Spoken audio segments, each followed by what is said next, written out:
This bill could trigger the same kind of financial explosion that created over 500 trillion in completely new markets in the early 2000s. And just like last time, this could also be the setup for what ended up becoming a complete disaster for the average person. Now, what is happening with the Clarity Act is not just about new regulation. This is a complete reset of the definition of cryptocurrency, blockchain, and the role that it plays within the traditional financial system. To explain a little bit about why what is happening with the Clarity Act is so important, let me take you back to something that happened 25 years ago. Back in the early 2000s, the US passed a law that no one cared about at the time. It was called the Commodity Futures Modernization Act of 2000. Most people did not read it. Most people did not understand it. Most people did not care at all. But the thing is that that one bill opened the floodgates for an asset class called derivatives. And from that point forward, that market went from being around $100 trillion to being over $600 trillion in the coming decade. And this helped to make the US the center of global finance. This created entire industries, and it also created the financial weapons that led to the 2008 crisis. Now, why am I telling you this? Because the Clarity Act could play the exact same role in crypto right now. This is basically crypto's version of that 2000 derivatives bill. It takes this chaotic, gray market financial system and gives it clear definitions and rules. And whenever you give rules to a chaotic financial market, capital will flood in. Some of the first things to think about that are in this bill from where it is today, right? This is only the preliminary version. It still has to go through Senate. But one of the first things is that it splits the roles of the SEC and the CFTC so that crypto companies finally know who actually regulates them.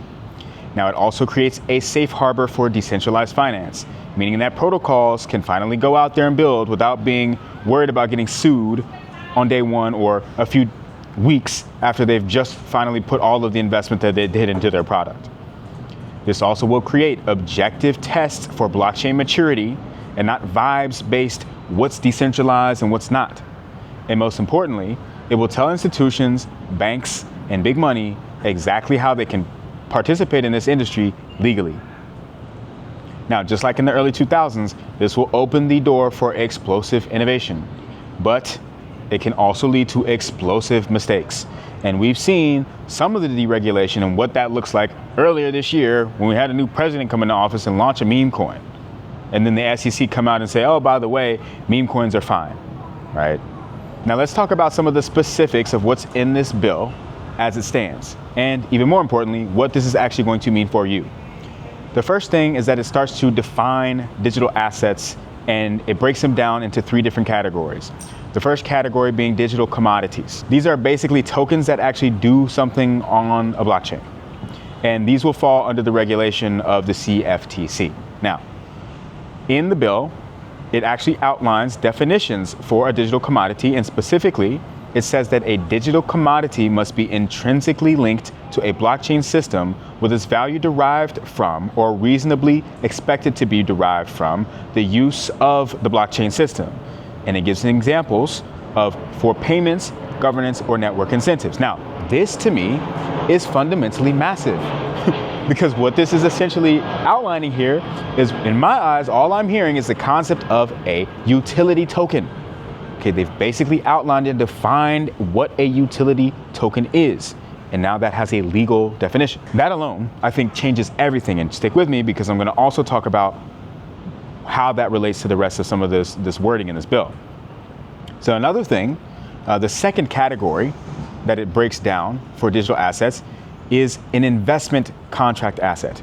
So these are tokens that are tied to a company or an investment scheme of some sort. They are securities in the primary market, but not in the secondary market. So basically, this is going to also open up the opportunity for altcoins to have an actual path to exist as non-securities down the line. We'll come back to that. The third category that this bill defines are called payment stablecoins, and these are basically regulated under the Genius Act. So now, stablecoins, investment contract assets, and digital commodities are being fully defined by the law with this market infrastructure bill. The other thing that I think is going to slip under the radar a little bit, but that's really, really important, is this definition of a mature blockchain system. The reason this matters, that they've defined this, is because they say in the bill that once a blockchain system is certified as mature by the SEC, the blockchain's native digital commodity is explicitly exempted from being classified as an investment contract per the Howey test. Now, this will flip the jurisdiction for these types of assets from the SEC to the CFTC for derivatives and spot markets, avoiding SEC securities labeling for these types of tokens. A mature blockchain system is defined in this bill as a blockchain network along with its associated digital commodity, as an example, a native token on the blockchain, that is sufficiently decentralized and functional such that it is not controlled by any single person or group of persons under common control. Now, this status is not going to be automatic. It will require certification by the SEC. Okay? So that will create a system where there could be rebuttal of whether or not a system is actually considered mature in that way. Now, there's a lot of other criteria that they're going to be using that will explicitly define a mature blockchain system. So once again, instead of having to come up with, oh, I don't know, it feels like it's decentralized, it feels like it's not, there will be clear rules around this if the law gets passed. But I won't talk about any more of those specifics because we actually have to get that part of the law signed in by Senate as well. Now, the other obvious thing that's really important about what's in this bill is that this is going to have that split, right, between what the CFTC and the SEC are both responsible for regarding digital assets. So the CFTC will get trading, exchanges, liquidity, and secondary markets. That's what the CFTC will be responsible for. Now, for the Securities and Exchange Commission, they'll be more responsible for the offerings, the fundraisers, and fraud protection. The next big thing here, and this matters, so stick with me, is that they've got some DeFi exemptions in this bill. Now, this is the big thing, and this could be where things go awry. Okay, this is where things could go more like 2008. So the bill basically says that if your protocol is decentralized enough, you're not a security, you're not a commodity, and you're just allowed. And that's the kind of environment that really led to the derivatives boom, and that could lead to a huge boom in the crypto markets as well when it comes to decentralized finance in particular. So this bill essentially allows DeFi protocols who are once again sufficiently decentralized based upon these definitions to not have any jurisdiction through which they're actually being held responsible to, right? So as long as you're not defrauding anyone, right, or having to deal with the FTC, right, then you're good to go. And now that sounds fantastic for builders in the space, but what does that really mean for consumers, especially once you get banks involved who also are not going to be responsible per se if things go wrong, right?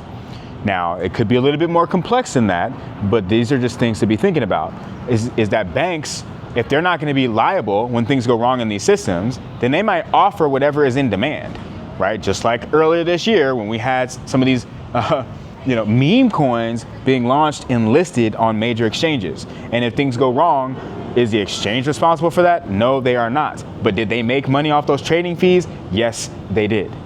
If this bill actually passes in the next 14 days, like Senator Lummis has said, then we're probably going to see a few big shifts really quickly.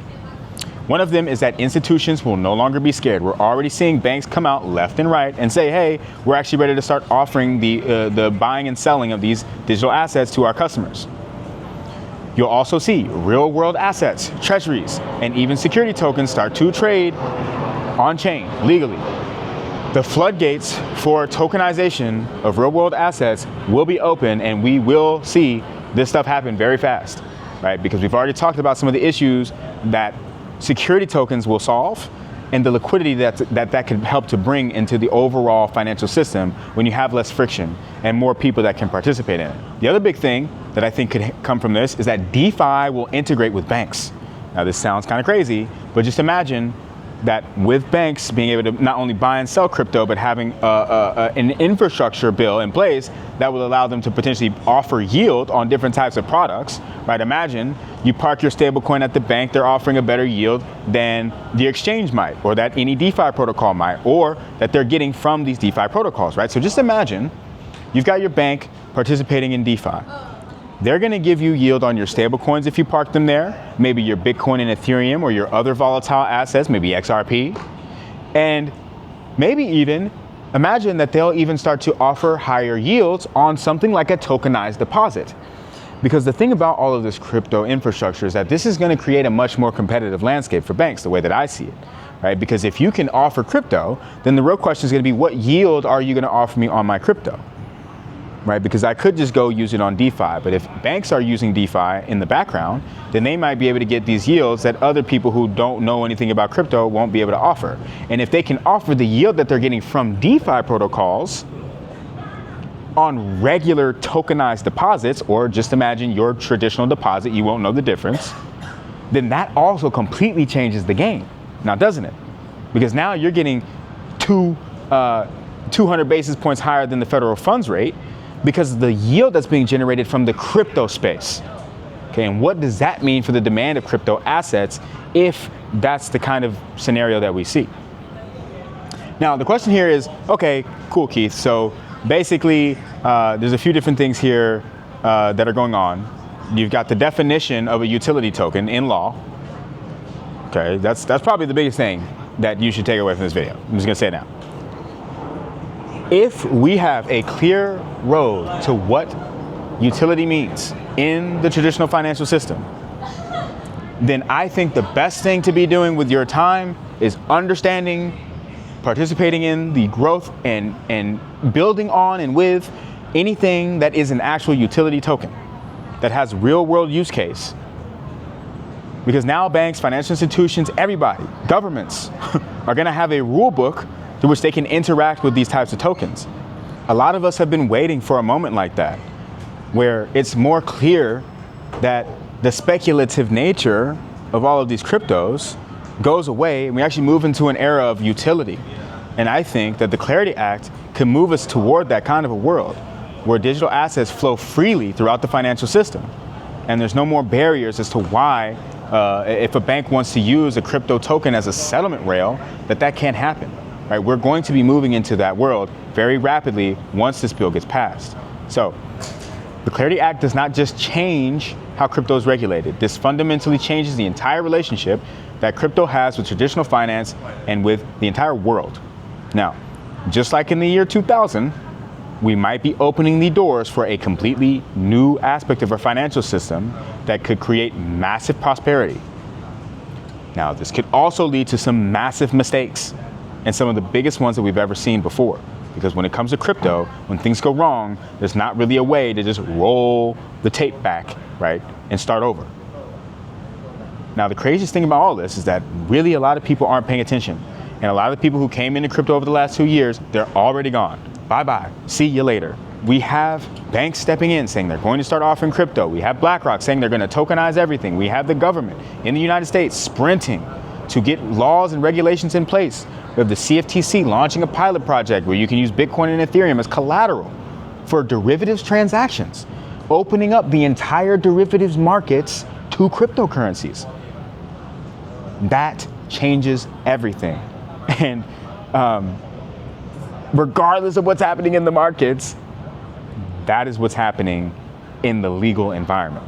And we talked about the environment the other day. Now, it's fair to say for one thing that this is not all set in stone.